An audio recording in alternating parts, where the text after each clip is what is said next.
Les jeunes ne sont plus créatifs. Et ça me fait mal de l'admettre, déjà parce que ça me range dans la catégorie des vieux, mais aussi parce que c'est à la jeunesse qu'on confie, parmi tant d'autres choses par ailleurs, l'avenir de notre culture, de notre divertissement. En fait non, c'est pas seulement aux jeunes que je reproche ce manque de créativité, mais aux gens en général. Et c'est même pas un reproche, c'est plutôt un constat. Le triste constat qu'on ne fait souvent plus que reproduire ce qui existe déjà. Il suffit de voir ce que la grande machine hollywoodienne nous sort de remakes, de reboots, de suites, de préquels, et ce chaque année. Et la France n'est pas en reste. Rien qu'en 2015 et 2016, cette pratique de l'effort minimum, de partir de l'existant, a donné naissance à des œuvres aussi ratées qu'éphémères. Mais peut-on seulement parler d'échec lorsque l'intention n'est pas de produire de la qualité, mais uniquement de faire des entrées au box-office? Car non, la qualité n'est plus une condition indispensable à cela. Ce qui semble compter au moins tout autant aujourd'hui, c'est avant tout le casting.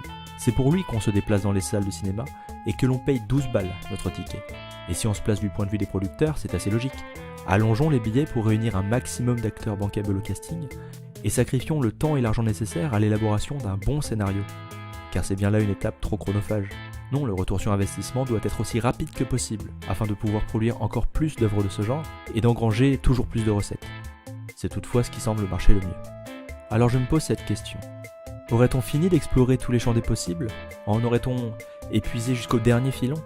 Avons-nous composé tout ce qu'il y avait à composer, à tel point que les seules créations originales qui nous restent se limitent aujourd'hui à Cadmerade chez les ch'tis, Cadmerade dans la jungle, Cadmerade chez ta mère et bientôt quoi? Cadmerade dans l'espace? Ou alors serait-ce parce que l'herbe est si verte que ses imperfections me sautent aux yeux?